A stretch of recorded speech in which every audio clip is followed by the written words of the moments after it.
bonjour à tous. Donc, moi, c'est Pierre Gilbert du média en ligne Le Vent se lève. La France va-t-elle devenir une grande société de conseil ? Sommes-nous condamnés à réhabiliter une grande friche industrielle en espace de coworking pour des start-upers ? Bon, en 30 ans, non, depuis les années 70 quand même, en un peu plus, depuis, en une petite cinquantaine d'années, nous avons perdu 1 million d'emplois industriels. Un emploi industriel, c'est entre 4 et 5 emplois indirects dans le tertiaire, les services. La part de l'industrie dans le PIB, depuis une petite cinquantaine d'années, elle est passée de 34% à peu près 15%, BTP compris. On me dit 11, alors voilà, la question c'est est-ce qu'on inclut le BTP dedans ? Alors, à quoi est-ce qu'elle est due cette érosion de notre puissance industrielle ? Alors, elle est due à 3 facteurs. Le premier tiers, c'est de l'augmentation de productivité, voilà, c'est la robotisation, l'informatisation.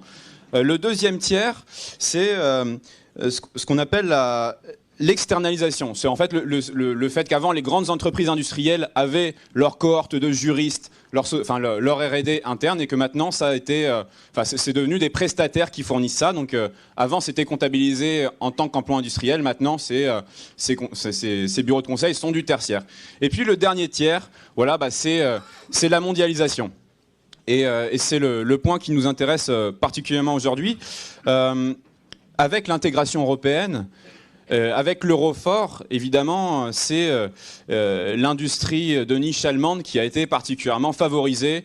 Et les industries des pays comme la France et des industries du Sud qui ont énormément pâti de cette situation. Ça, en plus de la logique strictement néolibérale d'un patronat qui a... on peut le dire, quelque peu trahi le destin commun de la patrie en délocalisant. On parle en moyenne 30 000 délocalisations par an. Et donc, depuis, avec ce courant-là, on a une mutation de l'économie française qui se tertiarise. Alors, cette tertiarisation, l'économie des services, elle se fait beaucoup à l'échelle des métropoles. Et le territoire, lui, il est sacrifié. Et donc on observe une dichotomie toujours majeure entre cette population des métropoles qui est mobile, qui parle English, qui est adaptée, qui s'adapte, qui a les capacités de s'adapter à cette mondialisation, et une population de ce qu'on appellera la France périphérique, qui est de plus en plus reléguée, qui subit de plein fouet les dégâts de cette désindustrialisation. Évidemment, s'ensuit avec cette différenciation économique, une différenciation politique et culturelle. Donc, cette différenciation, notamment politique, elle crée une demande de protection de la part de cette population française qui a été délaissée.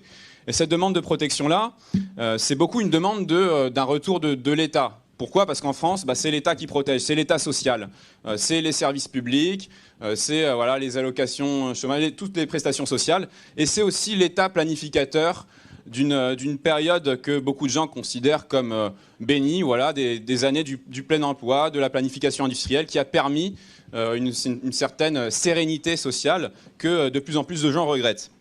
Alors nous, justement, on va s'intéresser à, d'une part, établir un peu les causes de cette désindustrialisation, les pistes pour réindustrialiser, sachant que, évidemment, on va se poser la question de quelle réindustrialisation on veut. Parce que, évidemment, il y a autant de logique économique derrière l'industrialisation que... en fait, l'idée, ce serait plutôt qu'on arrive à une industrialisation qui soit intégrée dans le territoire, qui soit territorialisée, de manière à pouvoir pallier à cette crise sociale. Évidemment, dans un contexte de crise climatique, la réindustrialisation, elle sera verte ou ne sera pas. Il faut un État stratège digne de ce nom qui vise à construire une résilience pour ses citoyens. Il va chercher à multiplier les circuits courts, y compris productifs, pour que, en cas de crise, par exemple, énergétique, on ne soit pas complètement dépendant de toutes ces importations extrêmement lointaines et qu'on puisse protéger nos concitoyens en leur offrant de quoi survivre. Donc ça vaut autant pour l'agriculture que pour l'industrialisation. Et voilà, je ne sais pas si par exemple vous vous savez quelle est... Parce que bon, derrière ces questions d'industrie et de climat, il y a beaucoup de non-dits. Par exemple, il faut savoir que si on comptait dans nos émissions nationales tout ce qui est produit en termes d'émissions par les produits qu'on importe, par exemple voilà, nos produits qui viennent de Chine, il faudrait rajouter 60% d'émissions en plus par rapport aux émissions que produisent le territoire. Donc c'est énorme. Tout ce qu'on importe, en fait, toutes ces émissions cachées là. Donc ça, évidemment, quand on vise la neutralité carbone en 2050, et c'est un objectif qui est partagé par tous, il faut le prendre en compte. Il faut prendre en compte dans cette réindustrialisation-là et donc chercher des process de production qui soient complètement propres. Voilà, réindustrialiser, ça permet aussi d'avoir un contrôle sur ce process de production, voilà, pouvoir retraiter les déchets, on va pouvoir contrôler ça. Alors que quand c'est fait dans des pays lointains, évidemment, on n'a pas vraiment les moyens de contrôler tout ça. Donc voilà, c'est un peu les questions qu'on va essayer de traiter aujourd'hui avec des invités de marque qui ont tous une grande expérience dans le monde de l'industrie. Je voudrais vous dire que vous avez dénoncé beaucoup des évidemment, et que pour beaucoup des choses que vous avez développées, ce n'est pas si évident. Ce n'est pas évident et je ne suis pas d'accord. Mais justement, c'est tout l'objet du débat. Il faut savoir que Monsieur Loïc Le Floch-Prigent, qui a notamment écrit voilà, il ne faut pas se tromper pour en finir avec les idées reçues sur l'énergie et l'industrie. Et j'imagine que les idées reçues sur l'énergie, on peut avoir quelques non-accointances parce que, en l'occurrence, vous avez... J'ai noté que vous étiez très vert, mais que vous étiez peut-être un peu vieux dans votre conception de verdeur. Et moi, j'ai noté que vous avez travaillé notamment pour Elf. Donc, à mon avis, bon, voilà, c'est des trajectoires, évidemment, qui nous amèneront sur des débats intéressants. Alors... Je vais quand même vous présenter tous. Donc, je vous ai présenté. Je finis votre présentation, du coup, monsieur Le Floch-Prigent. Donc, vous êtes ancien président de la SNCF. Vous avez travaillé pour le ministère de l'Industrie, pour Elf. Vous avez sorti ce livre récemment, et puis vous en aviez sorti un autre aussi qui s'appelle La bataille de l'industrie. La France va-t-elle la perdre? Peut-elle la gagner? Monsieur Laurent Izard. Vous êtes normalien, vous avez beaucoup travaillé sur les aspects de gestion et puis vous avez fait publier en début d'année ce livre que vous pouvez montrer à l'auditoire qui s'appelle La France vendue à la découpe. Voilà. Jean-Michel Quatrepoint, vous êtes journaliste et économiste, vous avez travaillé pour les grands noms de la presse française et vous êtes notamment un des premiers à avoir travaillé sur le cas Alstom, sur le scandale qu'a été Alstom.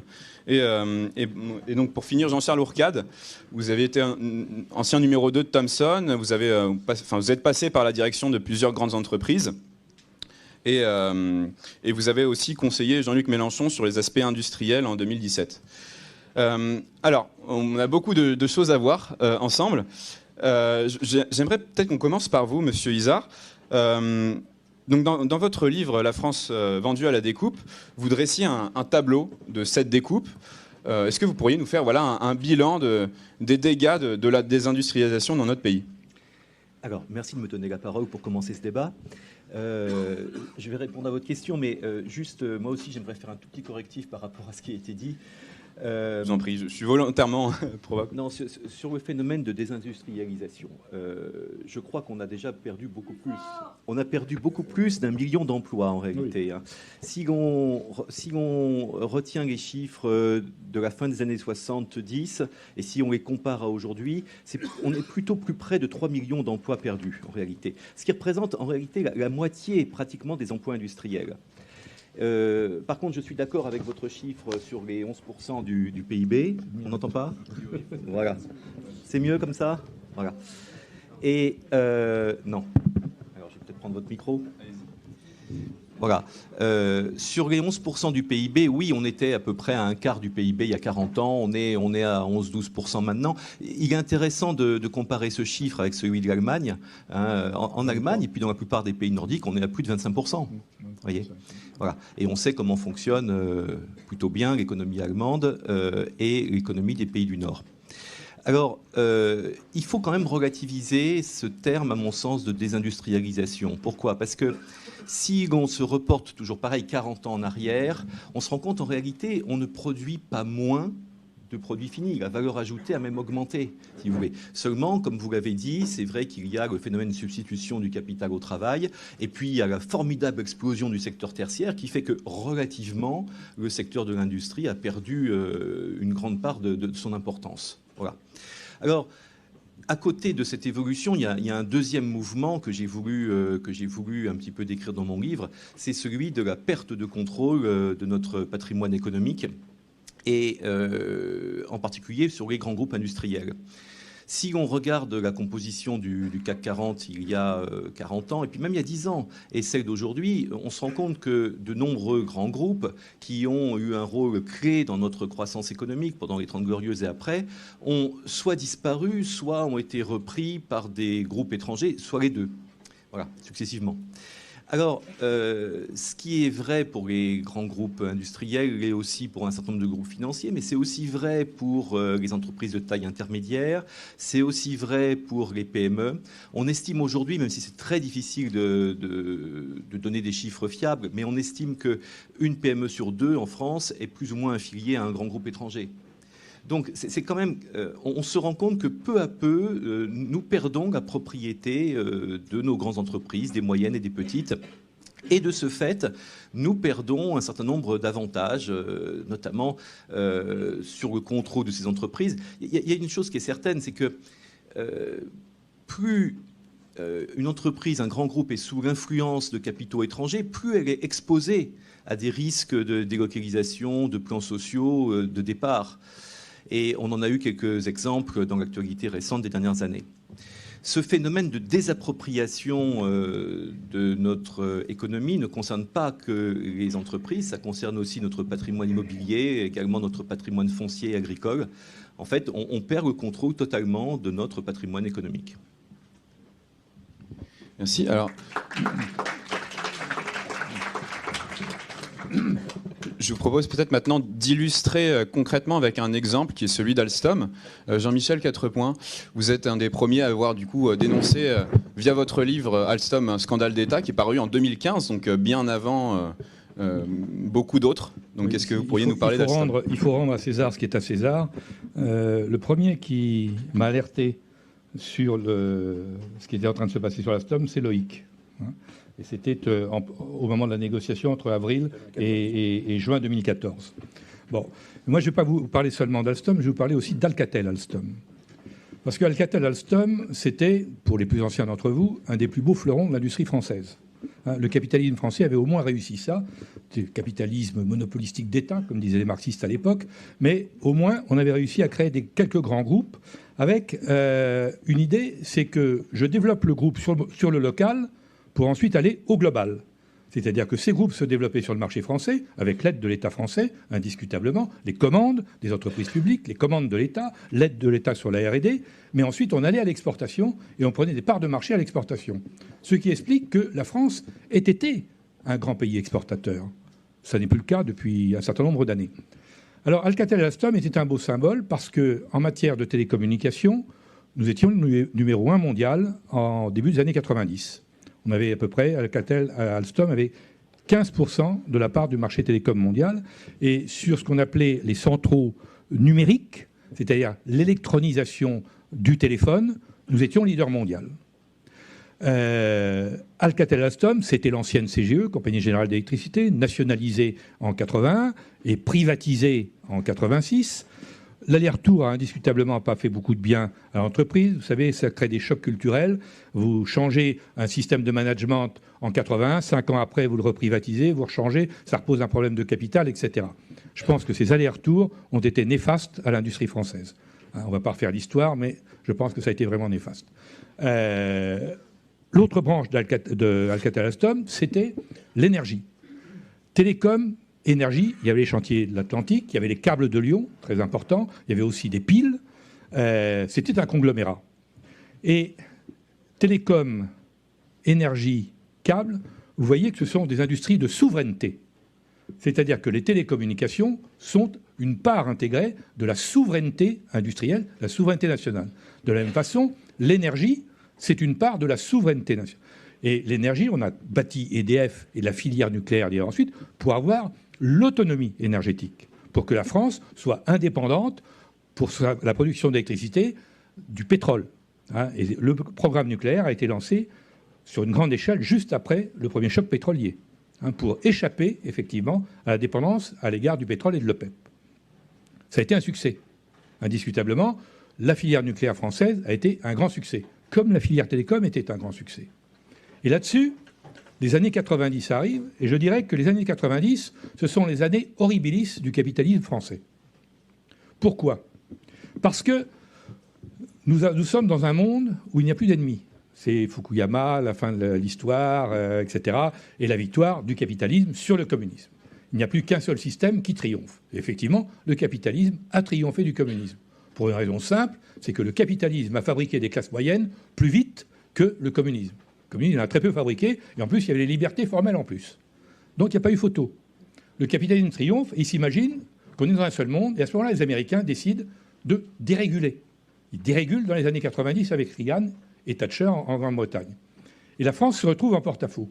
Son modèle est un modèle intégré où l'État joue un rôle important dans le développement industriel.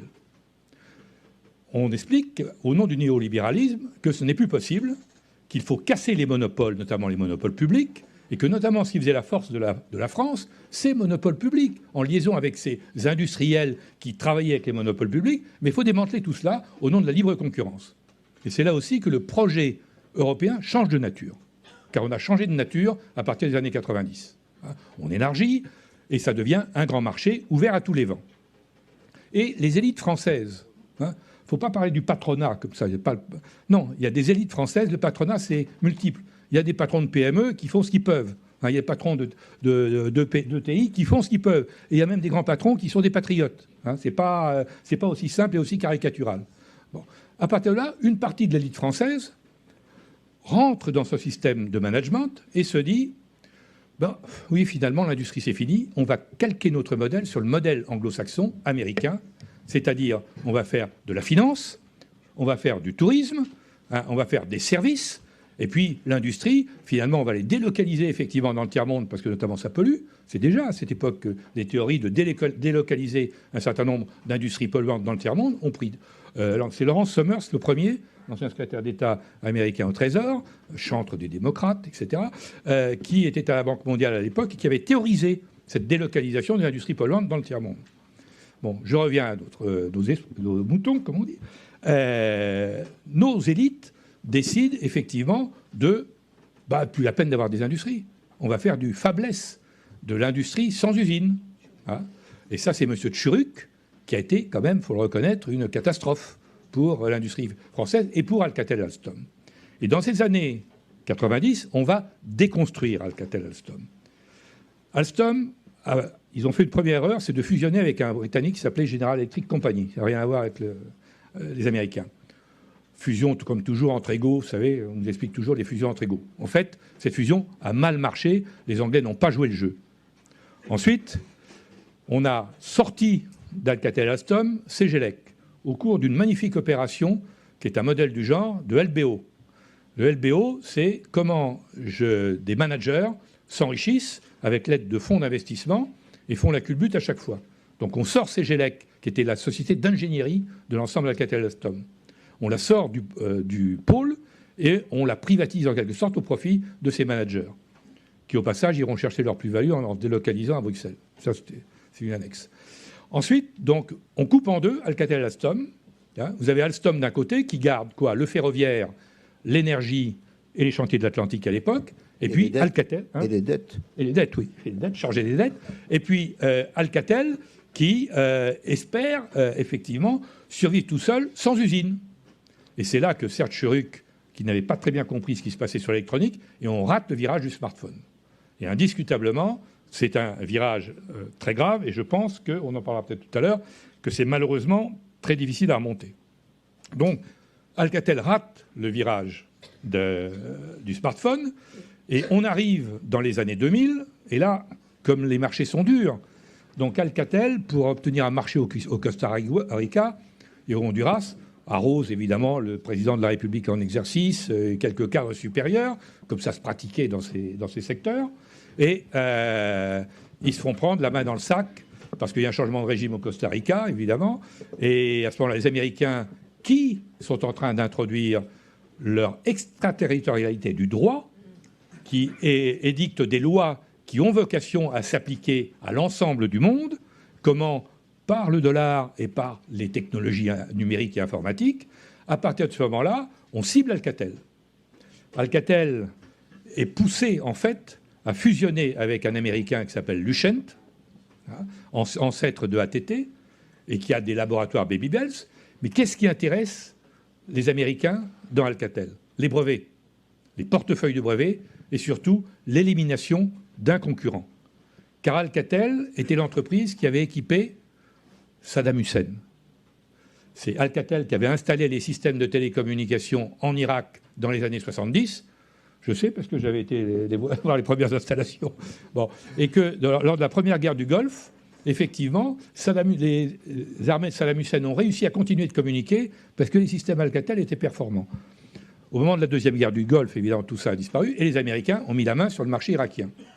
Mais il y avait encore des brevets à récupérer. Ils récupèrent les brevets grâce à la fusion avec Lucent. Et cette fusion avec Lucent se double en 2005 d'un procès intenté par le DOJ contre Alcatel pour prévarication, corruption. On les condamne à payer 130 millions de dollars. Et surtout, la fusion donne le pouvoir aux Américains. Et quand on analyse la fusion, comment ça s'est passé, c'est que les Américains, là aussi fusion entre égaux, évidemment, bon, mais les Américains ont le pouvoir et surtout ils imposent leurs normes. Ils créent notamment une filiale pour traiter avec les commandes du gouvernement américain et cette filiale doit obéir à toutes les normes américaines de compliance, de gouvernance, mais aussi les normes NSA, les normes des agences de renseignement américaines. Et ils sont tenus finalement de donner tous leurs renseignements aux Américains. Il y aura un moniteur qui est installé au siège d'Alcatel, après la condamnation à son amende, et ce moniteur est tenu de donner tous les éléments aux Américains. Et il va se passer, et Alcatel est fusionné avec Lucent. Ensuite, mauvaise pioche, Lucent n'est pas une bonne affaire, et ça terminera en capilotade, et c'est Nokia qui rachètera 8 ans plus tard ce qui reste d'Alcatel. Même chose avec Alstom. Ça sera le même processus. Alstom est sauvé une première fois, il faut le dire, grâce à Sarkozy en 2003. Patrick Cron arrive à la tête. Il fait une erreur, je pense, c'est de céder les chantiers de l'Atlantique, parce qu'il pensait qu'il n'y avait pas d'avenir dans les navires de croisière. Belle lucidité, belle vision à long terme. Bon. Il se replie donc sur le ferroviaire et l'électrique, mais comme Patrick Cron a un très mauvais caractère, il se fâche un peu avec ses grands donneurs d'ordre que sont la SNCF et EDF. Arrivent les années, en plus, il est obligé de prendre un actionnaire privé. L'État avait pris 20% dans un premier temps, sous Sarkozy, obligé par la Commission de revendre à un privé, en l'occurrence Bouygues, et Bouygues va prendre 30% d'Alstom. On arrive dans les années 2010, 2011, le marché devient un peu plus difficile. C'est vrai que les turbines à gaz ne se vendent plus aussi facilement, qu'il y a un ralentissement économique mondial. Et Patrick Cron envisage de trouver des alliés pour le ferroviaire. C'est pas forcément idiot, d'ailleurs.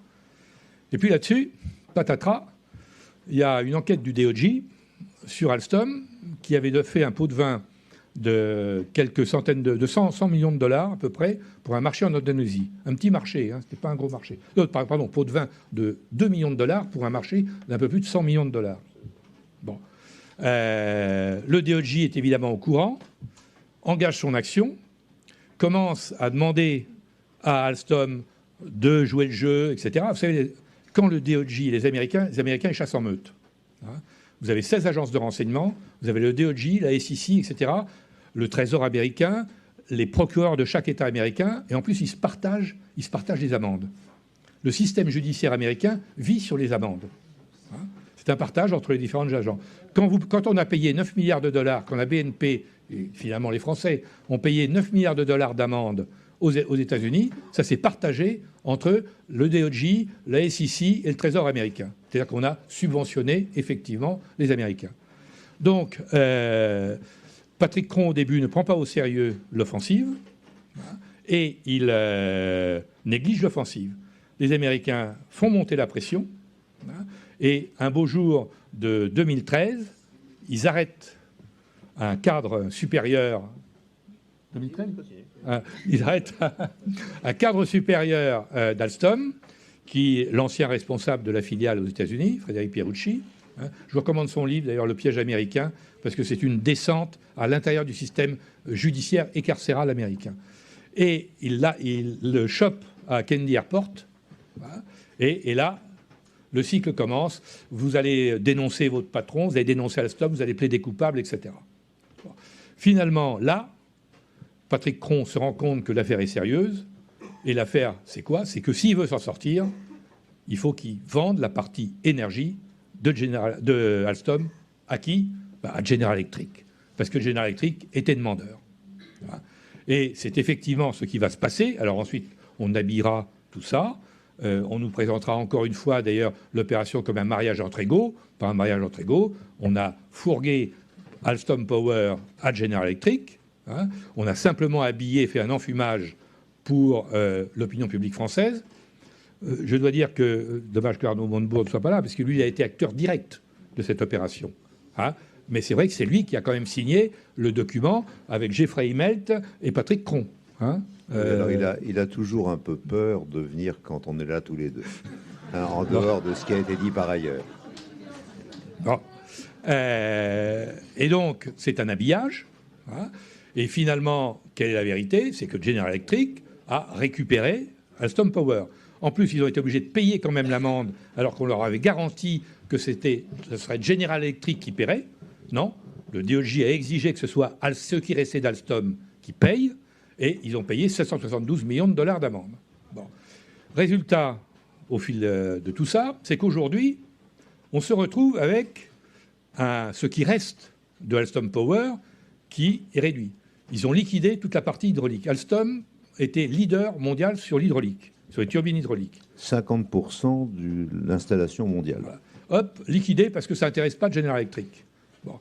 Sur le reste, ils avaient promis d'embaucher 1000 personnes sur 5 ans en emploi net. Ils sont plutôt à débaucher plus de 200 personnes, plus les 880 de la division gaz qui appartenait à General Electric à Belfort. Donc, General Electric est en retraite.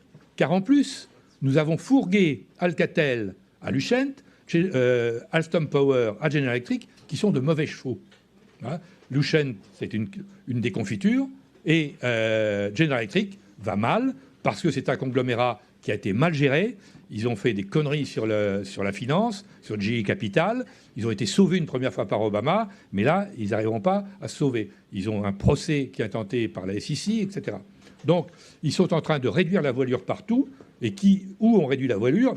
Évidemment, plutôt en France qu'aux États-Unis. C'est logique. Donc, nous avons perdu sur tous les tableaux. Et nous avons perdu sur 2 industries de souveraineté, les télécoms et l'énergie. Merci. Bon.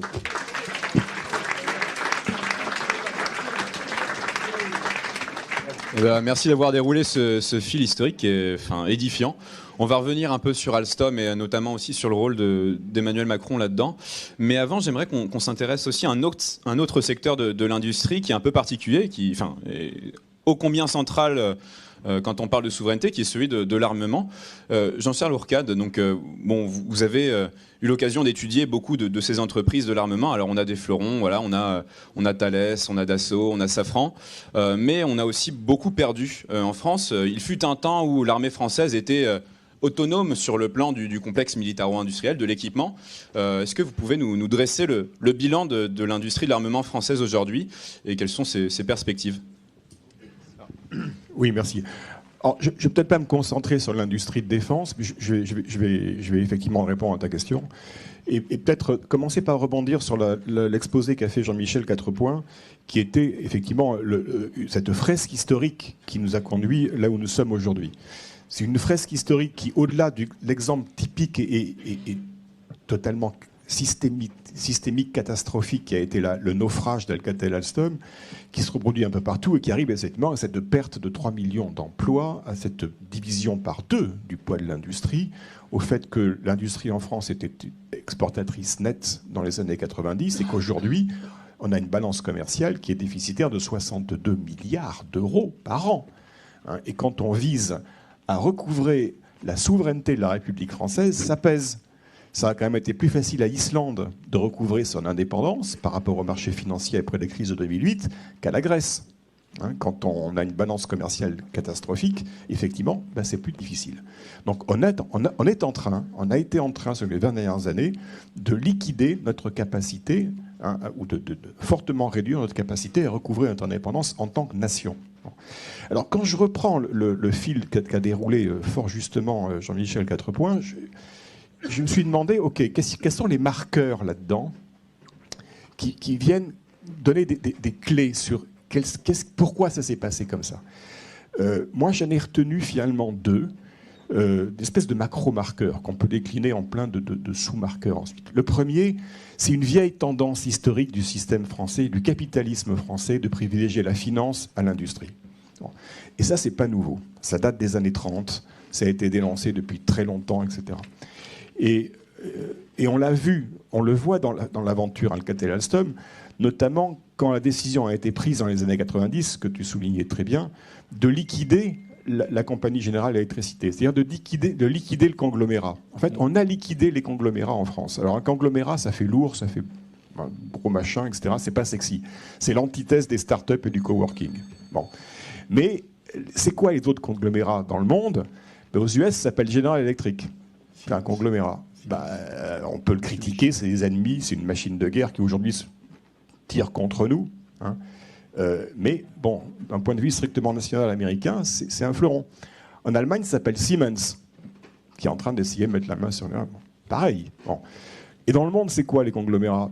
Au Japon, ça s'appelle Mitsubishi, ça s'appelle les Keiretsu. Les Keiretsu sont des organisations de l'industrie japonaise qui visent quelque part presque à les protéger de la finance. C'est-à-dire qu'ils tissent des liens entre une grosse entreprise de métallurgie lourde, une entreprise de chimie fine, une entreprise d'électronique, une maison de commerce, une assurance, de l'immobilier, des intérêts dans le commerce, du détail. Tout ça, ça vise à créer une résilience du tissu industriel. Et les Keiretsu, ils ne sont pas cotés en bourse. Ils ne sont pas cotés en bourse. Il n'existe pas les comptes sociaux du Keiretsu qui contrôle Nissan. Ça n'existe pas. Et en Corée, ça s'appelle Samsung, LG, Hyundai. Et ces boîtes-là, elles ne sont pas en train de crever. Elles remplissent une mission. Et comme par hasard, les conglomérats, ils sont tous, sans aucune exception, ancrés dans un État-nation. Dans un État-nation. Alcatel, Jean-Michel l'a rappelé, était ancré dans la politique industrielle de la République française. Et ensuite, il a exporté, et effectivement, ils se sont développés après. Elf, c'est pareil. Hein. Toutes ces industries ont été construites en France dans ces moments où ce tropisme pro-finance du capital français a été contré en 1945 par la volonté de reconstruction, par le général de Gaulle lors de la volonté de créer effectivement une industrie forte pour structurer une nation forte. Et là, aujourd'hui, on a cette phase de repli par rapport à ça. Et je crois que c'est important de pointer ça. Et le deuxième marqueur, et là-dessus, je vais revenir sur l'industrie de défense. Le deuxième marqueur, c'est l'abandon de la volonté par l'État en France de défendre ses intérêts nationaux. Et on l'a vu, on le voit aujourd'hui sur l'affaire Alstom. Alors ce qui est marrant, c'est qu'en 2003, Alstom était en faillite suite à la désintégration du conglomérat. Et à ce moment-là, l'État a fait son boulot en la personne d'un nommé Nicolas Sarkozy, qui était ministre de l'Industrie. Alors, de façon peut-être surprenante pour pas mal d'entre vous, Sarkozy a fait le job. Il est allé à la rescousse d'Alstom, il a amené de l'argent frais, il a pris une participation dans le capital, et il a sauvé Alstom. Alors après, Sarkozy, c'est Sarkozy. Il aurait pu faire le boulot idéalement, c'est-à-dire nationaliser Alstom, et en faire le vecteur d'une politique industrielle nationale en France. Bon, Sarkozy, c'est Sarkozy. Donc 3 ans après, il a tout revendu à Bouygues. Voilà. Non, mais il ne pouvait pas à cause de Bruxelles. Alors, à cause de Bruxelles. Ouais, effectivement, on revient dans le sujet. Bon. Mais finalement, Sarkozy considérait en 2003 qu'on ne pouvait quand même pas balancer par la fenêtre l'outil français de souveraineté nationale dans la production énergétique, les turbines nucléaires, les turbines hydroélectriques et les TGV. La situation n'était pas encore assez mûre. Aujourd'hui, en 2019, avec Macron, aujourd'hui, la situation est tellement dégradée que c'est mûr.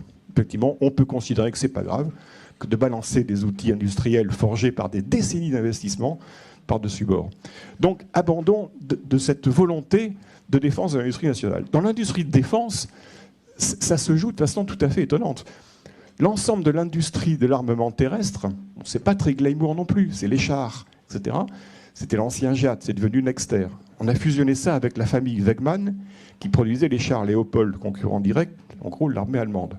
Le tout a été logé dans une holding aux Pays-Bas, où l'État français, quelque part, s'est mis dans les mains des intérêts patrimoniaux d'une famille allemande, dans un instrument juridique de droit néerlandais. C'est le projet actuel dans l'armement naval militaire, aujourd'hui de navires de surface, où Macron pousse un projet qui verrait l'ensemble des activités stratégiques de ce qu'étaient les arsenaux de la marine française, tout ce qui est les bateaux de guerre, avec les Italiens, dans une société de droit italien basée à Gênes. Et ça choque personne. Tout ça parce que le nouveau storytelling, ça a été de remplacer l'idée des intérêts nationaux français par les intérêts européens. C'est-à-dire remplacer une perspective nationale par une perspective européiste, l'Union européenne étant maintenant le nouvel horizon, le nouveau cadre dans lequel les solutions peuvent se trouver. C'est aussi le discours de Yannick Jadot d'Europe Écologie Les Verts, comme par hasard. Bon, donc, et c'est quelque part, ça apporte une solution à cette contradiction de la recherche de profit du capitalisme français. C'est-à-dire partout où avant il y avait un problème, quand il y avait une contradiction entre les intérêts des actionnaires et les intérêts nationaux, on ne pouvait pas faire n'importe quoi. Aujourd'hui, on supprime cette contradiction en disant c'est plus l'intérêt national français qui compte, on est dans une perspective européenne dont tout va bien. Donc on peut transférer la maîtrise de l'armement terrestre aux Allemands via les pays Baird, la maîtrise de l'armement naval dans une JV italienne avec Fincantieri, ça pose plus de problème. Parce qu'en fait, il n'est pas possible qu'il y ait de contradiction entre l'intérêt des actionnaires et l'intérêt national européen. Parce que l'intérêt national européen, ça n'existe pas. Ce n'est pas une nation, l'Union européenne, c'est un marché. Il n'y a pas de contradiction possible par construction entre l'intérêt des actionnaires financiers et les intérêts du marché unique européen qui est construit sur la défense de la concurrence libre et non faussée et du libre-échange. Donc des intérêts du marché financier. Il n'y a plus de contradiction. C'est ça le piège dans lequel nous sommes aujourd'hui. Et ce sont les mâchoires du piège qui est en train de broyer l'industrie française, et pas uniquement de défense.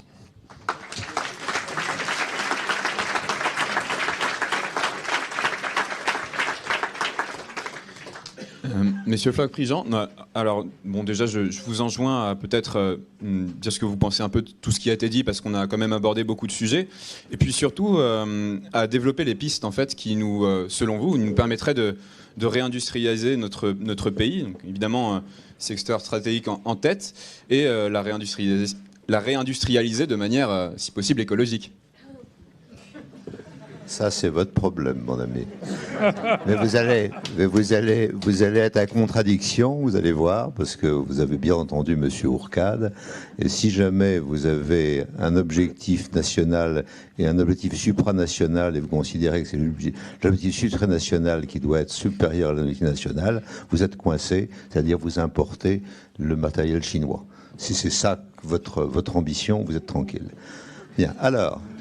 Voilà, vous allez voir. Mais je vais vous expliquer comment. Alors, d'abord, il faut être bien clair, c'est que, comme je le dis aux gouvernements successifs qui ont suivi celui auquel j'avais beaucoup apporté, c'est-à-dire du président Mitterrand, ne pas avoir d'objectif, c'est être sûr de ne pas l'atteindre. Or, en l'heure actuelle, comme on n'a pas d'objectif, on est sûr d'aller nulle part. Et c'est ça qui est le drame d'aujourd'hui. Alors, si on a envie de réindustrialiser, si on a envie, il faut dire j'ai envie de réindustrialiser. C'est-à-dire on ne peut pas dire moi, mon objectif c'est Startup Nation. Ça n'existe pas. Où est-ce qu'on a qu'est-ce que vous faites? De la même façon que mon objectif c'est pas être vert. Être vert, c'est un autre objectif. Mais est-ce qu'il s'agit de réindustrialiser la France ou pas? Si jamais c'est le cas, à ce moment-là, effectivement, le fait d'avoir fait des diagnostics comme ceux qui ont été réalisés là est important. Pourquoi est-ce qu'on est passé de 43 à 26 et maintenant à 11% du PIB en quelques années? Donc c'est intéressant.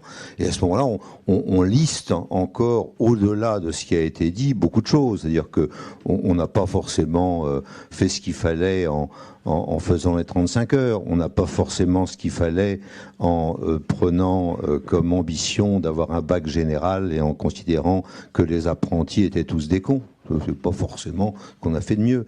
On n'a pas forcément fait le bien en enlevant les sièges de la proximité des usines. Donc du coup maintenant, on a des patrons qui connaissent pas ce que c'est qu'une usine et qui vont visiter quand on a balayé devant la porte. Bon, c'est la plupart des patrons, des grands patrons français ne visitent plus d'usines. Et ainsi de suite. C'est-à-dire qu'il y a des tas de choses qui ont été faites au cours du temps et sur lesquelles on va pas revenir en un trait de plume. C'est-à-dire ça va être compliqué. Et donc, ce qu'on peut observer néanmoins, comme l'a indiqué très bien Jean-Michel, c'est que nous avons des industriels performants et nous avons à tous les stades, c'est-à-dire les grands patrons jusqu'aux patrons de PME, des patriotes qui disent, malgré tous les inconvénients, malgré la bureaucratie épouvantable de Bercy qui nous emmerde quasiment tous les jours, eh ben on est resté en France et on va essayer de rester en France. Et il y a des gens qui ont réussi. Alors ils sont critiqués. C'est-à-dire que les grandes familles, c'est-à-dire que imaginez que Monsieur Michelin et Monsieur Dassault aient voulu quitter le pays. Bien, il y a un certain nombre de choses qu'on n'aurait plus. C'est-à-dire qu'aujourd'hui, pour reprendre les industries de la défense, si jamais on est capable de faire un avion européen, c'est à partir de Dassault qu'on va le faire. Et c'est le problème que nous avons aujourd'hui, c'est que on a envie de faire un avion européen. Les Allemands disent on a plus d'argent, par conséquent c'est nous qui commandons. Et Dassault dit le problème c'est que vous connaissez rien l'avion, c'est nous qui connaissons et par conséquent on va le faire. Et donc si jamais on force à européiser, comme on dit, c'est-à-dire à dire on va faire un avion européen, bien on va dire c'est les Allemands qui commandent et à ce moment-là il n'y aura plus d'avion parce que les gens de Dassault vont dire autant si jamais on est sous la coupe des Allemands, autant être sous la coupe des Américains, c'est plus facile et c'est plus rémunérateur et au moins on parle la même langue. Donc voilà, je pense que nous avons des industriels performants. Ces industriels performants ont décidé de rester. Et nous avons en plus des cultures provinciales extrêmement fécondes. C'est-à-dire qu'il y a des endroits où, quand je me promène, les gens, quand je parle d'industrie, les gens disent « mais de quoi vous parlez ?» Alors c'est même la région de Marseille. Bon, la région de Marseille fait des conférences, et ben, monsieur le flop, les gens, on n'a rien à foutre, nous on est dans le commerce, nous, vraiment l'industrie, on n'a rien à faire. Bon. Et puis vous avez des endroits où il y a 2-3% de chômage qui sont la Vendée et puis l'Ain. 2 départements où il y a 3% de chômage et où on a du mal effectivement à trouver des gens pour les métiers parce que ils pourraient avoir un développement beaucoup plus important si jamais les gens avaient été formés par l'apprentissage et par autre chose que le bac général et la faculté de sociologie et de psychologie. Bon, alors donc voilà les caractéristiques de la situation française. Et donc aujourd'hui, je pense que si nous voulons avoir une industrie, si nous voulons réindustrialiser, eh bien, il y a 2 choses à faire, et c'est ce que j'explique aux uns et aux autres, en espérant peut-être être écoutés. Donc, s'il y a des gens à l'intérieur de la salle qui ont envie d'écouter, c'est très bien. S'ils n'ont pas envie, tant pis. C'est-à-dire, je ne vais pas en faire. J'ai 76 ans, je ne vais pas en faire. Je suis dans le cercueil bientôt, c'est pas de problème. Première chose, c'est qu'il faut frapper l'opinion sur le fait qu'il faut se réveiller. L'industrie, c'est important. Alors, je dis, vous dites, bon, vous êtes là, vous dites, ben, si on est là, c'est parce qu'on sait ça, oui, d'accord. Mais quand il y a eu du Lubrizol qui arrive avec l'accident de Lubrizol, qu'est-ce qui arrive juste derrière? Il y a le président de la République qui arrive en disant, ah là, c'est bien gênant d'avoir une industrie aussi polluante et aussi dangereuse en pleine ville. Et alors là, il dit, c'est vrai, il faut les retirer des villes. Et vous avez tout un état. Alors moi, on m'a appelé le lendemain en disant est-ce que tu pourrais dire quelque chose sur le sujet dans le poste, là où il y a des télévisions. Et j'ai dit, c'est-à-dire que l'ennui, c'est que sur l'usine du Brisol, quand elle est arrivée, il n'y avait rien. Et puis, il y a des gens qui se sont mis autour, de la même façon que moi, qui ai dirigé quand même l'intégralité ou la quasi-intégralité des sites Seveso en 1982, au moment où les sites Seveso arrivent, les gens sont venus autour de Pierre-Bénite et de Pont-de-Claix. Vous savez que c'était dangereux, mais les gens sont venus pour habiter, pour y travailler, et puis ensuite les commerces sont venus, etc., puis les médecins sont venus, etc. Et les villes se sont mises autour des endroits économiques. Et dans la mesure où, aujourd'hui, il y a des villes qui ont des écologistes distingués. Vous avez aujourd'hui 10% des villes où les maires considèrent que si on importe de l'industrie, ils vont avoir des problèmes pour se faire réélire. Donc ils disent non, il y a un certain nombre de villes moyennes qui disent non, surtout attention, l'industrie c'est dangereux. Donc il faut bien savoir dans quel contexte nous sommes aujourd'hui. C'est dans un contexte où la réindustrialisation va de soi entre nous. Elle ne va pas de soi avec les apôtres de la décroissance et les apôtres de la verdeur, qui considèrent que tout ça, c'est polluant, c'est dangereux, etc. Il faudrait beaucoup mieux avoir des bureaux, on serait plus peinard. Voilà, c'est ça. Donc, et l'industrie, c'est de fabriquer. C'est de transformer. C'est ça l'industrie, et on en aura toujours besoin. C'est-à-dire qu'il n'est pas la peine de raconter l'histoire. Il n'y aura pas uniquement vos petites applications sur votre smartphone qui vont résoudre tous vos problèmes. Ce n'est pas vrai. Il faudra bien construire le smartphone, il faudra bien aller chercher les minerais, il faudra bien traiter les minerais, et ainsi de suite. Et donc, il faut frapper l'opinion, et je considère que frapper l'opinion aujourd'hui, c'est revenir sur un certain nombre de sujets. C'est revenir sur le sujet nucléaire. Nous avons une industrie nucléaire. Si jamais nous ne sommes pas capables de la faire fonctionner, c'est un drame national. Ce drame national, nous allons le payer très cher. Et par conséquent, il faut revenir, et en particulier sur le dossier Alstom. Alors je sais que ça déplaît à la fois aux gens qui ont signé et aux gens qui ont dit que c'était génial, aux gens qui continuent à avoir pignon sur rue et qui ont fait cette opération en continuant à dire qu'elle est géniale alors qu'elle nous a appauvris, et qui sont célébrés par les corps constitués de la République aujourd'hui, mais il n'en reste pas moins qu'il nous faut une industrie nucléaire. Et il nous faut une industrie chimique en France, malgré Lubrizol. Il nous faut une industrie de l'armement française, et ainsi de suite. C'est-à-dire qu'il faut frapper l'opinion avec un certain nombre de sujets sur lesquels, si jamais on a envie de réindustrialisation, il faut dire, voilà, ça, c'est pas possible, c'est absolument essentiel. Et disons que, si jamais je prends le fil d'Ariane, je dirais qu'il faut une indépendance énergétique et une maîtrise d'un destin collectif. C'est ça le sujet. Et si jamais on est capable, par exemple, sur un dossier comme la pharmacie, de se dire on va plus avoir de médicaments parce qu'on fait 90% de nos services actifs en Inde, et puis l'Inde ne nous sert plus. Ça, on le sait. On le sait, les pharmaciens, je suis l'industrie pharmaceutique depuis des années, je le sais ça. Mais on a voulu. C'est-à-dire l'ensemble des Français l'ont voulu. Sans le savoir, peut-être. Mais ils l'ont voulu. C'est-à-dire qu'effectivement, on a considéré que les principes actifs devaient être à l'extérieur. Et voilà, et bien, un jour, il y aura des gens qui mourront en France parce que les principes actifs n'étant pas venus dans l'industrie qui va les mettre en place pour des médicaments, eh bien, les médicaments ne sont pas arrivés. Et c'est ce qui arrive dès maintenant dans un certain nombre de centres hospitaliers. Bien sûr, on ne le dit pas, parce que c'est pas pour la mondialisation, c'est pas bon pour l'Europe, c'est pas bon pour ce qu'on dit en général, c'est pas bon vraisemblablement pour l'ensemble du monde médiatique, mais c'est la réalité. Donc je pense qu'il y a un premier sujet qui est frapper l'opinion avec quelques éléments clés sur à la fois l'indépendance énergétique et la maîtrise d'un destin collectif. Mais ça ne suffit pas. Ça ne suffit pas. C'est-à-dire que si jamais on a fait ça, on a fait quelques opérations culturellement importantes, c'est-à-dire qui remet l'industrie au centre de notre destin collectif, ça ne suffit pas. Et donc il y a 2 sujets extrêmement importants. Le premier, c'est de mobiliser l'épargne. Nous avons 11 000 milliards d'épargne en France. Nous la mettons toute dans l'assurance vie. On est en train de dire l'assurance vie, c'est pas terrible, ça fait 2 000 milliards. Et puis, donc, si jamais nous ne sommes pas capables de mobiliser notre épargne, eh bien, nous n'en sortirons pas.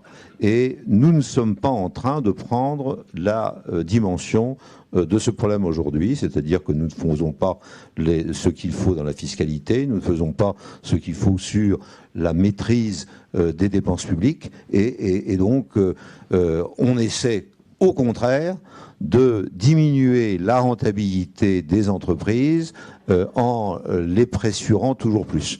Alors j'en prends un exemple. J'ai été un des artisans de la création du crédit impôt recherche, célébré par tout le monde. Tout le monde dit c'est merveilleux, c'est merveilleux, c'est merveilleux. Et écoutez, moi je suis président d'une PME. Eh bien, j'ai compris où on était arrivé en 35-40 ans entre ce qui était fait au départ et ce qui est fait aujourd'hui. C'est-à-dire, c'est Bercy qui a repris le contrôle et ils n'ont pas envie de faire le crédit impôt recherche. Donc, c'est de plus en plus difficile. Pour une PME, c'est impossible d'avoir un crédit impôt recherche tout seul. Il y a 400 pages à faire. Par conséquent, on prend quelqu'un pour le faire à sa place et on leur donne 10% de ce qu'on gagne. Et 2, si jamais ils peuvent vous démontrer que ce crédit impôt recherche n'est pas motivé, ils vous font un redressement fiscal. Et la plupart du temps, quand le crédit impôt recherche est trop important, vous avez un contrôle fiscal quasiment dans la semaine. Voilà la façon dont aujourd'hui est traitée l'industrie et la fiscalité autour de l'investissement et autour de la recherche. Donc il faut mobiliser l'épargne, mobiliser les forces vives de la nation. Alors ça, c'est très important aussi. C'est-à-dire que la souveraineté énergétique, technique et scientifique, c'est important. Et comment le faire ? Comment le faire ? C'est forcément en indiquant que c'est possible et que c'est possible par l'éducation. Je suis terrorisé par la manière dont l'institution de l'éducation nationale présente les sciences et les techniques. Je suis terrorisé par le programme technologie à l'intérieur des établissements scolaires. Terrorisé. Et lorsque ma petite fille est rentrée d'un stage que je lui avais fait, d'un stage de 3e qu'il avait fait au commissariat de l'atomique en disant c'est merveilleux ce que tu m'as fait faire. Le lendemain, elle va chez sa prof de 3e et elle dit mais c'est dommage d'avoir fait ça parce que c'est l'industrie du passé. Il aurait mieux fait que tu fasses des éoliennes. Voilà. Et donc elle est revenue me voir en disant papy, tu as eu tort parce que tu m'as envoyé dans le commissariat de l'atomique alors qu'il fallait m'envoyer dans une fabrique d'éoliennes. J'ai dit c'est un peu compliqué effectivement, mais c'est ça que nous vivons aujourd'hui. C'est l'éducation nationale, c'est ça. Le capitalisme, c'est mauvais. L'industrie, c'est mauvais. L'afro-nucléaire, l'afro-machin, etc. Le vent et le soleil, c'est absolument extraordinaire, comme l'a indiqué notre intervenant tout à l'heure. Alors, la difficulté issue de l'écologie politique, elle est claire, c'est la décroissance, l'industrie est coupable, vous devez arrêter le glyphosate, vous devez arrêter l'huile, vous devez arrêter les fossiles, vous devez arrêter tout ça, parce que l'avenir, c'est pas ça. L'avenir, c'est le vent et le soleil. Eh bien, l'avenir, c'est quoi ? C'est la Chine et les USA. Et la Chine et les USA, nous ne sommes pas au niveau aujourd'hui en France pour le faire. Nous ne sommes pas, comme l'a indiqué tout à l'heure notre ami, une nation européenne. Par conséquent, qu'est-ce qu'on va devenir ? On va devenir, si jamais nous ne sommes pas capables de reprendre notre destin en main en tant que Français, petit 1, et de comprendre que la façon de résister par rapport aux Chinois et aux Américains, c'est de reprendre notre destin et de voir comment on peut coopérer avec un certain nombre de sociétés européennes, eh bien, on a tout faux. Si jamais on pense que c'est les banques d'affaires qui font des fusions-acquisitions qui vont nous sauver avec des fusions européennes à la noix, eh bien, on est foutu. Bon. Et donc, c'est un point absolument capital de ce débat aujourd'hui, puisqu'il est sous le cadre de la souveraineté nationale. C'est, il faut être souverain national. c'est clair. Nous ne sommes pas suffisamment gros. Alors qu'est-ce que nous faisons? Eh ben, nous faisons une coopération active, mais il n'existe pas de fusion entre égaux. Il n'existe que de la coopération. La coopération, ça peut marcher.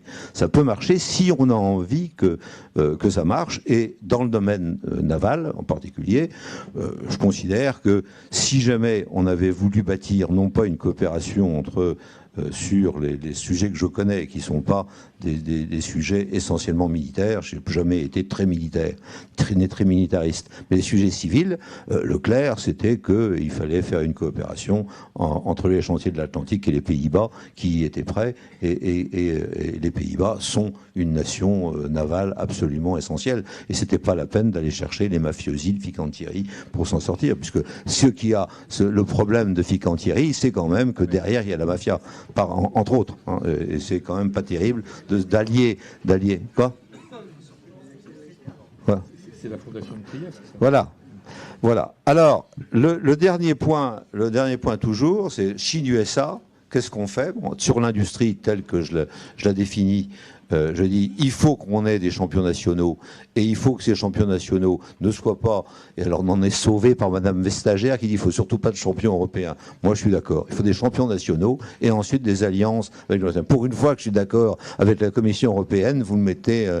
Il n'y en a pas beaucoup. Il n'y en a pas beaucoup, mais on a réussi à sauver Alstom grâce à Madame Vestager. Donc maintenant on lui fait la une des journaux. On a raison. Mais on a un gros problème quand même derrière. C'est-à-dire que les GAFAM américains et les GAFAM chinois qui vont arriver, on ne sait pas comment on va faire. Et là, l'interrogation, alors tout à l'heure, je demandais à Jean-Michel, est-ce que tu penses qu'on peut revenir sur la téléphonie? Et il me dit non, parce qu'on a loupé le coche avec le smartphone. Je me gratte la tête quand même, et j'ai envie d'aller voir les chercheurs sur le terrain pour savoir ce qu'il serait possible de faire. Mais je suis persuadé que, pour revenir à mon propos liminaire, quand on a un objectif, on a une chance de l'atteindre. Donc si jamais on avait cet objectif de dire comment on fait, peut-être on arrivera à l'atteindre, mais ne pas l'avoir et rester dans la position actuelle, c'est effectivement être sûr d'aller à Canossa pour toujours.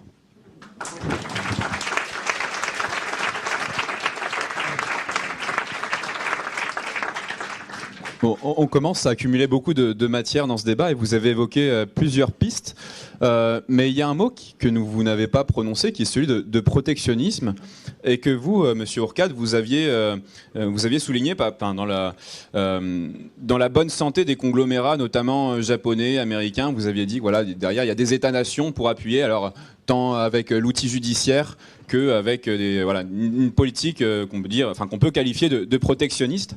Alors, j'aimerais voir peut-être votre opinion là-dessus, Monsieur Izard. Comment est-ce qu'on articule protectionnisme et réindustrialisation? Est-ce que les deux vont forcément ensemble? Alors, tout d'abord, je suis tout à fait d'accord avec ce qu'a vient de dire M. Lefebvre-Prigent.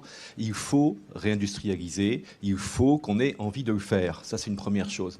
Mais après, il faut avoir les moyens de le faire. Et effectivement, sur certains secteurs industriels, eh bien, on a un fort risque de ne pas être compétitif. En fait, il y a un point qu'on n'a pas du tout abordé, mais qui est réel. Une des raisons de notre désindustrialisation, c'est le fait qu'en France, on s'est un peu trop concentré sur des industries à faible intensité technologique, en réalité, contrairement à nos amis allemands. Et ces industries à faible, qu'on appelle parfois à basse technologie, elles sont plus facilement concurrençables par les industries des pays à bas coût, comme la Chine, par exemple.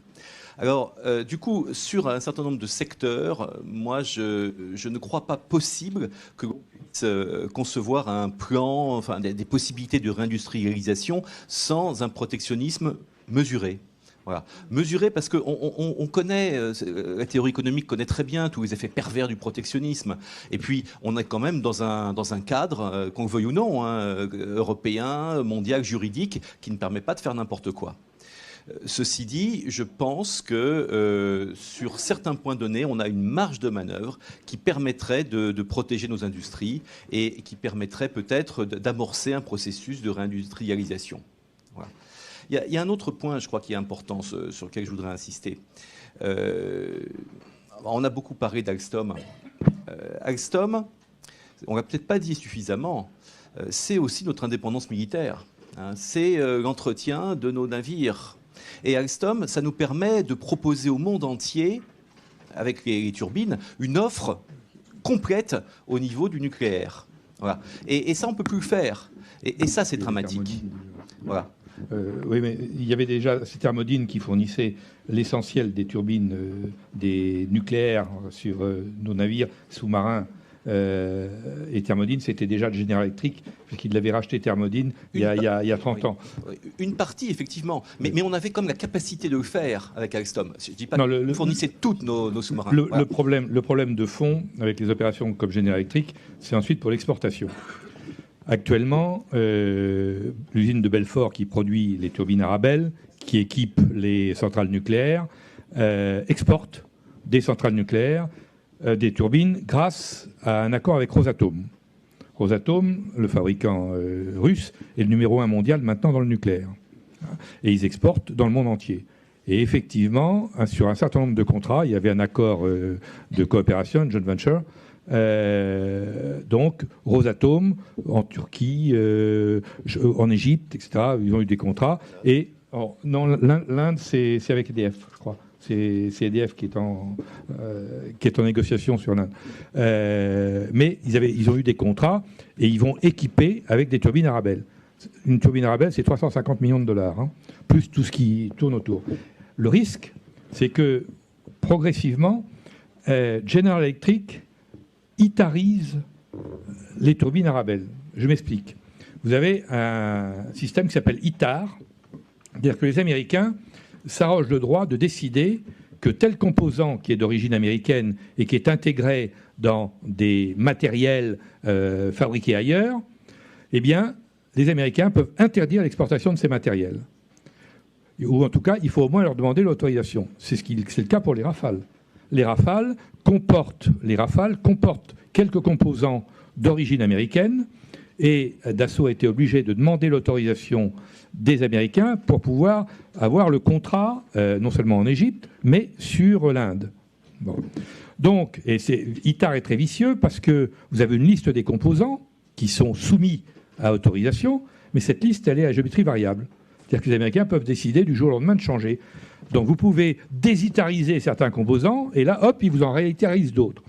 Donc le risque avec les turbines Arabelle, c'est qu'effectivement, General Electric, pour des raisons X ou Y, est en train de mettre des composants d'origine américaine sur les turbines, et que du jour au lendemain, eh bien, on pourrait interdire à l'usine de Belfort d'exporter ces turbines Arabelle. Donc c'est ça l'impérialisme américain. L'impérialisme américain, il s'exprime par les normes. Donc, pour revenir sur comment faire, il faut récupérer les normes. Alors, et là, on ne peut le faire qu'au niveau européen, hein, parce que sinon, c'est pas possible. Donc, il faut européaniser les normes. Mais il faut que nos amis européens aient envie d'européaniser les normes. Hein, et ça, c'est une autre affaire.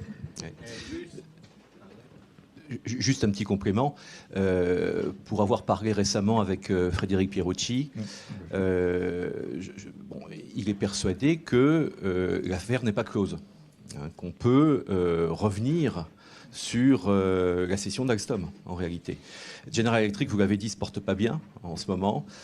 Alors c'est vrai qu'ils réduisent leurs effectifs, hein, notamment en France, mais c'est vrai aussi qu'il est possible qu'ils cherchent, dans un avenir proche, à se dégager de certains actifs. Et il n'est pas exclu qu'il y ait une possibilité de négociation sur un retour d'Alstom dans le giron français. C'est ce qu'essaie de faire Frédéric Pierucci actuellement. Voilà. Oui, bon, on connaît un peu le sujet. Je pense qu'il vaut mieux rester un peu discret dessus. Cela dit, il faut qu'il y ait derrière une volonté politique de la part du gouvernement français. Et il faut avoir la volonté politique de dire à General Electric, vous allez me vendre. Et c'est ça le problème. C'est qu'apparemment, cette volonté politique, à la limite, même si Macron l'avait, je n'exclus pas qu'il puisse l'avoir, même s'il l'avait, derrière la technostructure, on l'a lobotomisée. Hein, depuis 25 ans, on a lobotomisé la technostructure française qui n'est plus patriote. Elle n'est plus patriote. Ils pensent Europe, ils pensent monde. Comme en plus ils ont envie de pantoufler généralement dans des cabinets anglo-saxons, des banques d'affaires, ça change la donne. C'est ça le grand changement aussi. Avant, vous aviez des hauts fonctionnaires, j'en ai pratiqué un certain nombre, qui étaient souvent arrogants, suffisant, un but d'eux-mêmes, mais ils avaient une ligne. Maintenant, il n'y a plus de ligne. Vous en avez parlé tout à l'heure, madame, c'est chacun pour soi. C'est mon intérêt. Mon intérêt, c'est de pantoufler. Je pantoufle. Et puis, comme il ne faut pas se mettre mal avec des gens avec qui on va pantoufler ensuite, évidemment, on ne prend pas des décisions contre eux. C'est ça le fond du sujet. Et ça, c'est très difficile de revenir là-dessus. Là, vous avez bien compris quand même que derrière ça, toujours la même chose, il faut savoir quel est l'objectif. Si l'objectif, c'est de faire une industrie française, il est clair qu'il faut s'appuyer sur l'industrie nucléaire actuelle et éventuellement aller chercher chez General Electric ce que nous avons vendu stupidement.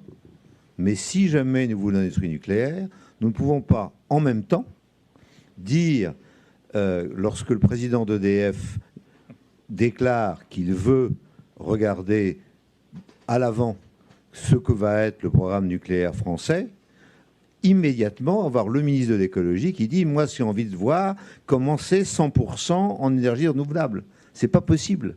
Vous ne pouvez pas être sans arrêt écartelé entre deux objectifs contradictoires. Non. Alors, si jamais nous continuons à être sous le coup permanent de l'écologie politique qui consiste à dire décroissance, pas de ci, pas de ça, pas d'industrie, et qu'on dit oui, il faut la calmer, il faut la calmer, il faut la calmer, nous n'en sortirons pas.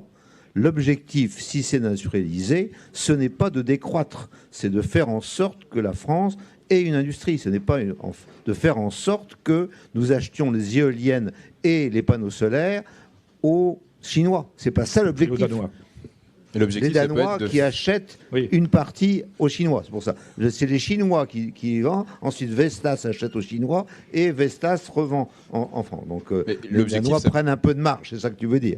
Mais disons que l'origine... Et pourquoi ? Parce que nous avons abandonné l'ensemble de ces occasions. Alors, on aurait pu... Si jamais on avait cru à une période à ça, ce que je pense aurait été erroné, nous serions en train de fabriquer des éoliennes, pas tout. Bon. Oui. Mais nous avons fait quoi ? Nous avons considéré qu'il fallait que les éoliennes soient faites ailleurs, puis nous avons dit, mais si jamais elles sont très grandes, on va les faire nous-mêmes. Il y avait deux sociétés qui ont dit, on va les faire si jamais on est financé à 150%. Ces sociétés ont été deux sociétés françaises, Areva d'un côté et Alstom de l'autre. Et Alstom, c'est devenu General Electric, et par conséquent, on a financé à 150% General Electric pour faire des éoliennes en mer qui ne fonctionneront jamais. Quant à Areva, c'est devenu d'abord Gamesa, une société espagnole, puis ça a été racheté par Siemens. Et donc, si vous installez demain Siemens, qui va racheter, bien sûr, aux Chinois 95% du matériel, donc tout va bien. Donc, tout ça est absurde. C'est-à-dire que si jamais on a envie de faire de l'industrie, on ne peut pas dire exactement le contraire sans arrêt. On ne peut pas dire je fais l'industrie nucléaire parce que c'est une chance pour la France, parce que nous avons une industrie, une électricité décarbonée en grande partie, et puis par ailleurs dire mais il faut quand même faire le scénario 100% d'énergie renouvelable en 2050 parce qu'on est vert. C'est pas possible. Il faut choisir. Et ça, un industriel, il sait qu'il faut choisir. S'il ne choisit pas, il va en faillite. Ouais. Et donc, c'est la faillite complète si jamais on ne choisit pas.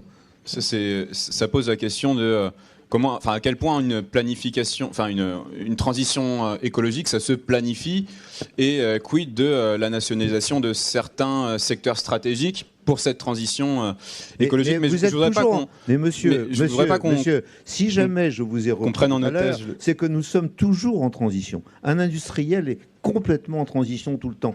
Donc vous êtes esclave d'une manipulation qui consiste à dire nous sommes en transition. Vous êtes toujours en transition.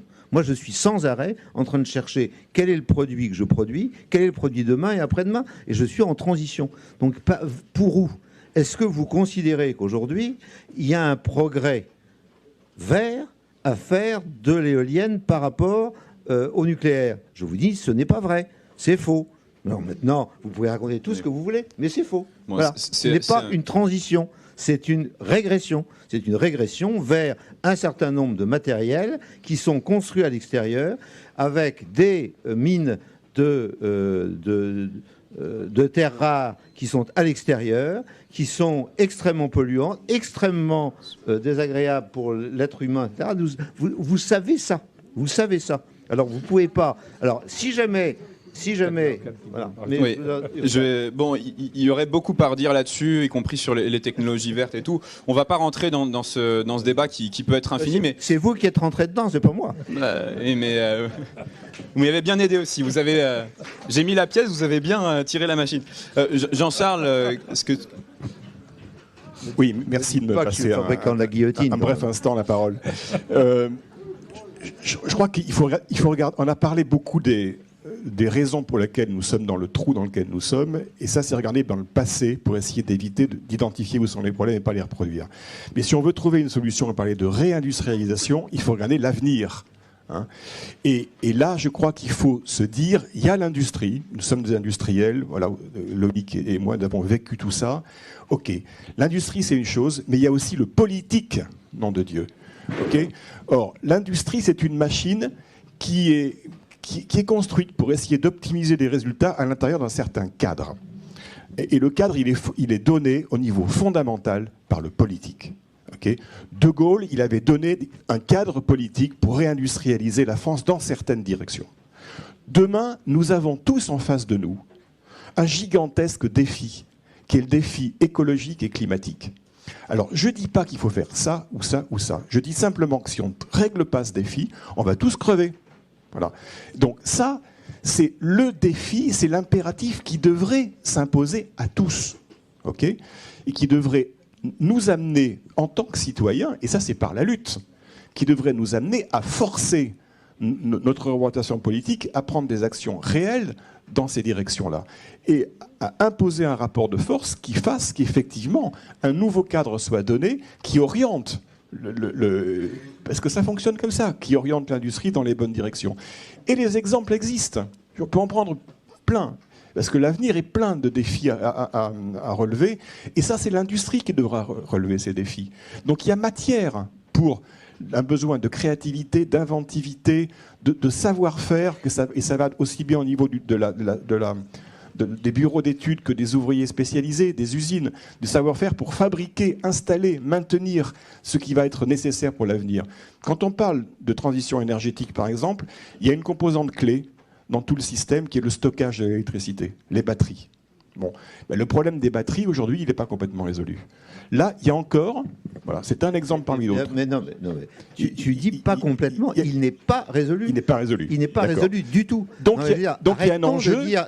Arrêtons de dire qu'il va être résolu parce que je fais l'Europe des batteries avec n'importe qui, n'importe comment. Mais il faudra le résoudre. Il faudra le résoudre. Donc là, il y a matière à un enjeu. Mais j'ai bien ce que je dis. Donc comme il y a matière à une bataille là-dessus, voilà, il y a un sujet sur lequel une nation comme la France peut décider de s'investir, d'en faire une cause nationale, et de protéger les efforts qui peuvent être faits par, effectivement, un protectionnisme mesuré, comme on le disait. Moi, je garde en tête une discussion que j'avais eue il y a quelques années de ça, à Séoul.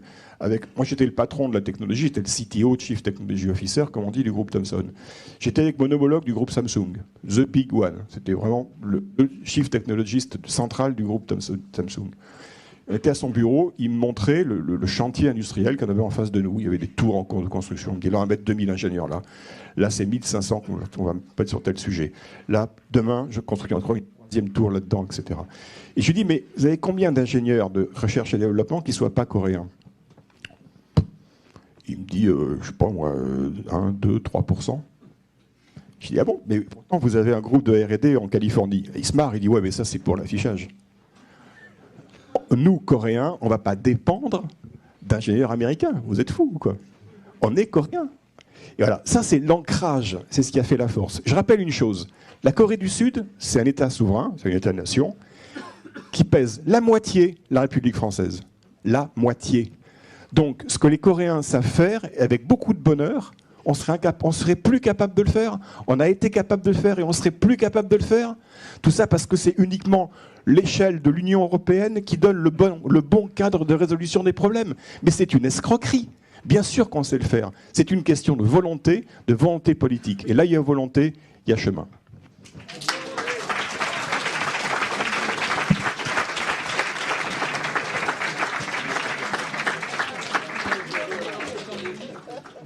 très important, la volonté politique, entièrement d'accord. Juste une petite précision, il n'y a pas que les batteries pour stocker l'électricité. Il y a quelques PME françaises qui sont en train de travailler actuellement sur un système qui n'est pas du tout chimique, qui consiste à faire tourner des volants de béton le jour, par exemple, quand on produit plus d'électricité solaire, voilà, et qui permet donc de stocker ça et de faire tourner un volant qui peut après reproduire de l'électricité pendant la nuit.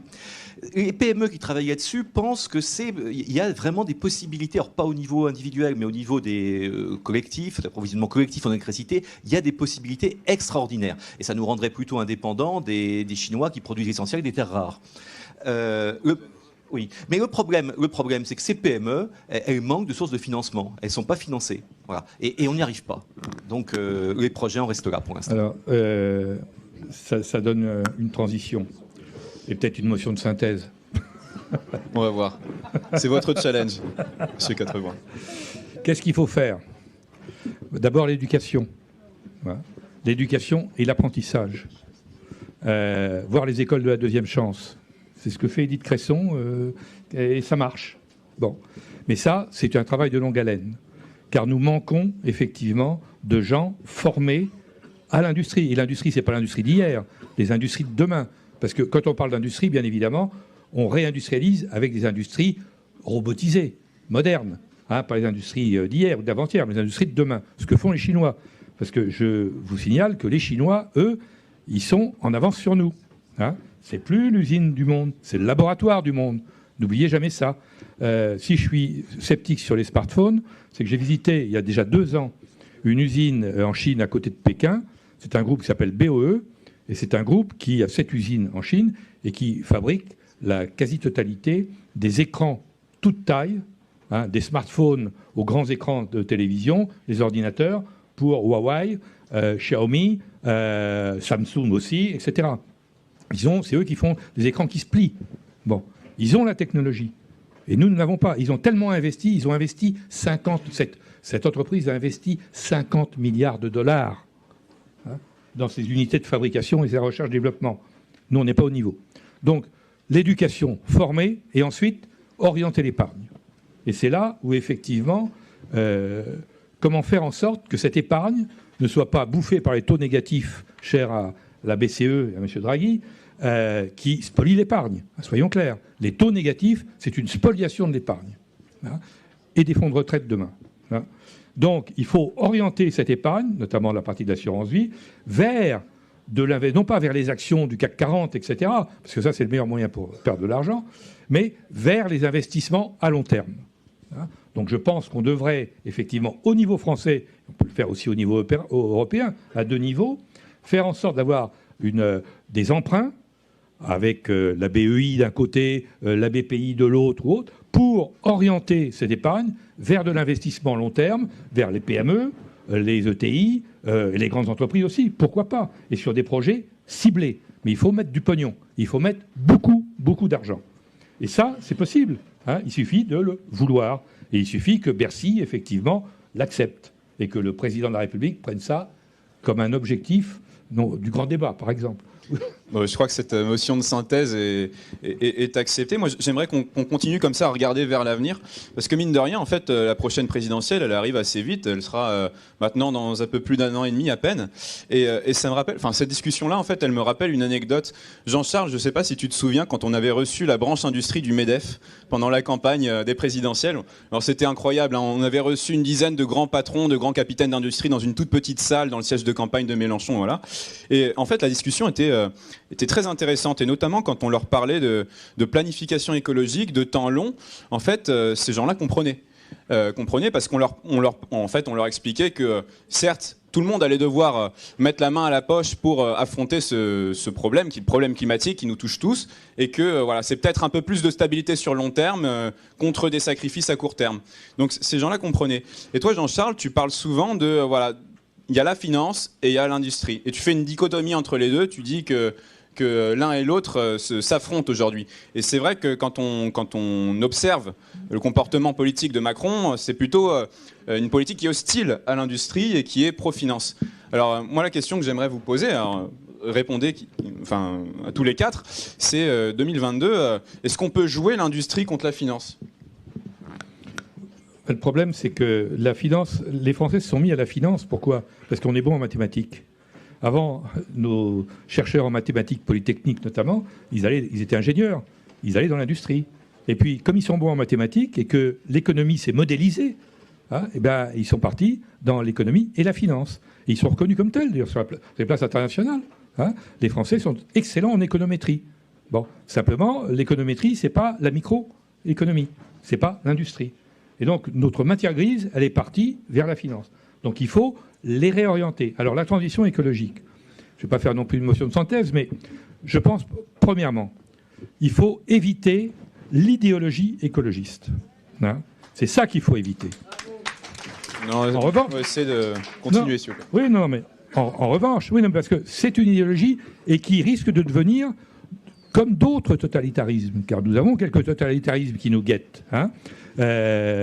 Donc, il y a un besoin de faire effectivement une évolution technologique sur l'énergie et sur la manière dont nous vivons. Je pense au plastique, notamment, etc. Mais il ne faut pas non plus... N'oubliez pas une chose, l'électricité, nous en avons besoin. Nous ne pouvons pas nous passer d'électricité. Regardez ce qui se passe en Ardèche. 24 heures sans électricité. Et vos smartphones, vous êtes tous accros, notamment les jeunes générations, aux smartphones. Sans électricité, pas de smartphone. Les clouds, c'est 10% de l'électricité mondiale et ça ne cesse d'augmenter.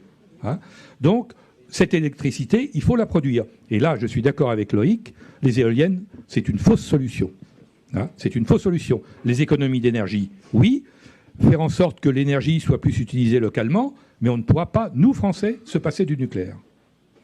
Il faut être conscient de ça. Ce n'est pas les éoliennes contre le nucléaire. Non, les éoliennes, ce n'est pas la solution. Le solaire peut être une solution d'appoint, etc. Ça sera un mix énergétique. Et il faudra même faire du gaz, etc., des cycles combinés. Donc, si nous voulons conserver un minimum de production d'électricité. Donc, attention, ne basculons pas dans une idéologie verte qui s'imagine qu'on va résoudre tous les problèmes comme ça. Non, on ne résoudra pas tous les problèmes comme ça. En revanche, nous devons être économes en énergie. Ça, c'est certain.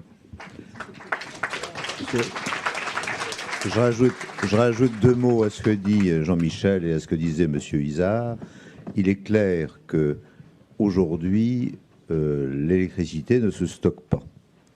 Et que la façon dont nous avons orienté la pensée sur les batteries électriques vont stocker est une pensée qui tombe à plat. Ça ne marche pas parce que nous faisons énormément de dépenses énergétiques sur la batterie et donc on ne voit pas aujourd'hui où cela peut nous mener en termes global. En termes de local, on peut dire, ben voilà, j'ai résolu mon problème, mais simplement, on a transformé notre problème en problème ailleurs, et ce problème, il est essentiellement en Afrique, et je le connais quand même relativement bien.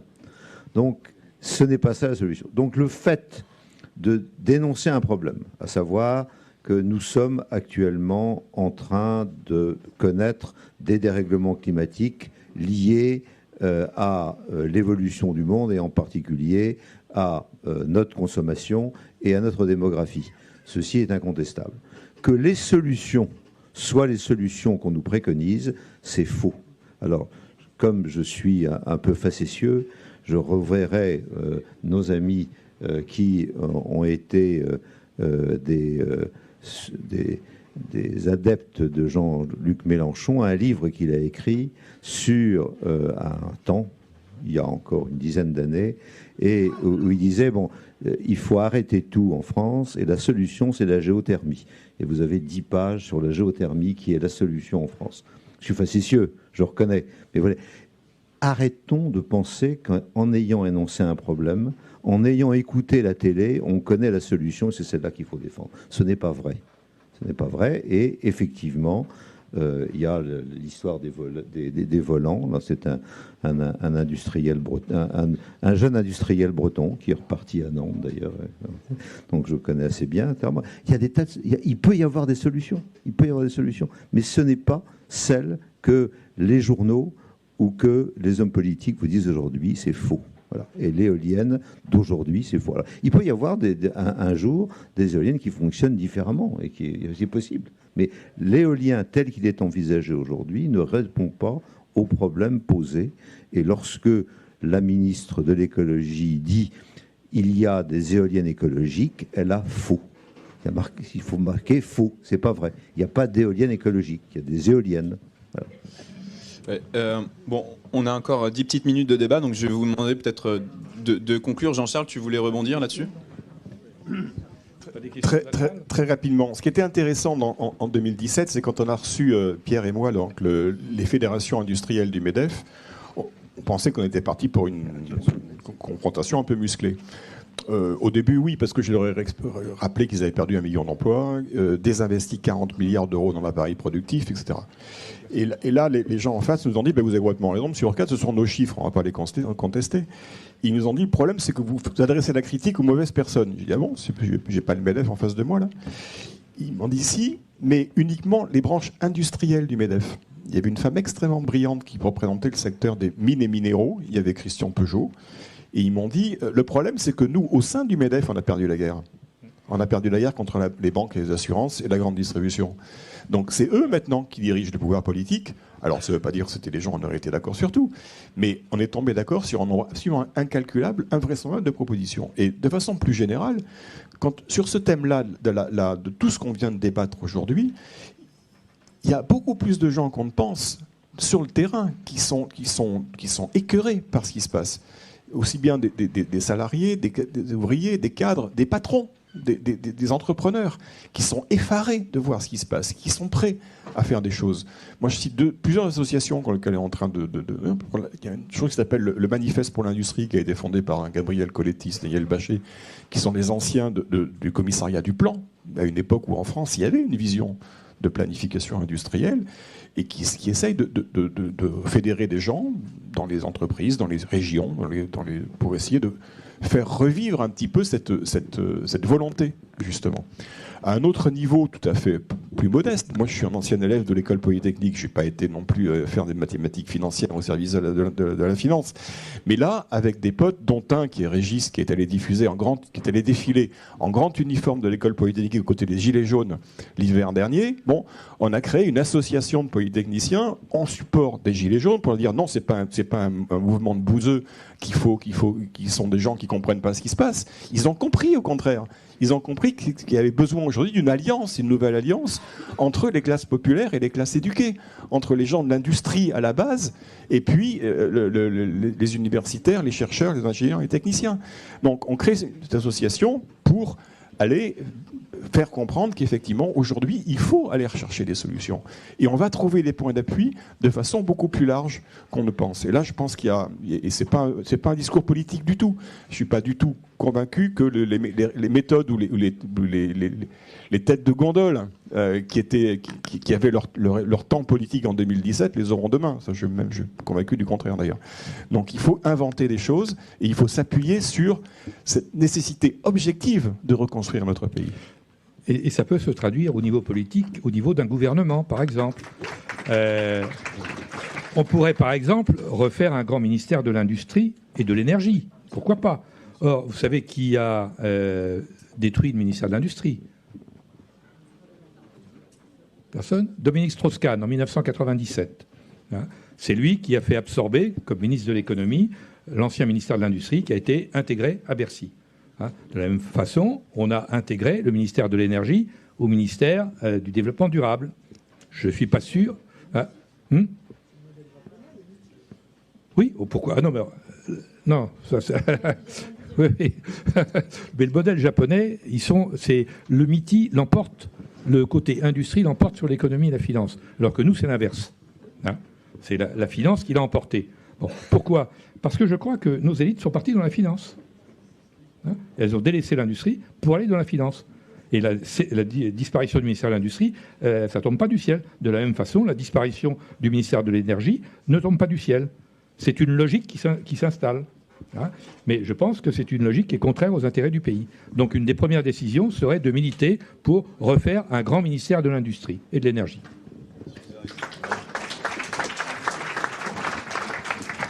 cela permettrait de effectivement mieux protéger nos industries et cela permettrait que les grands projets qu'on peut avoir de réindustrialisation ne soient pas vains ou ne soient pas captés par des puissances étrangères.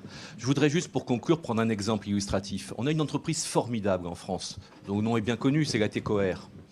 La TECOR, c'est 5 000 emplois dans le monde, 3 000 en France. Les Américains viennent de lancer au mois de juin une OPA, dite amicale, mais bon, voilà, sur la TECOR. La TECOR, c'est quand même les fuselages des Rafales, c'est les équipements pour nos avions de ligne, ce sont des systèmes de communication pour les avions, et surtout, la TECOR est en pointe actuellement en France pour développer un système qui va à terme remplacer le Wi-Fi.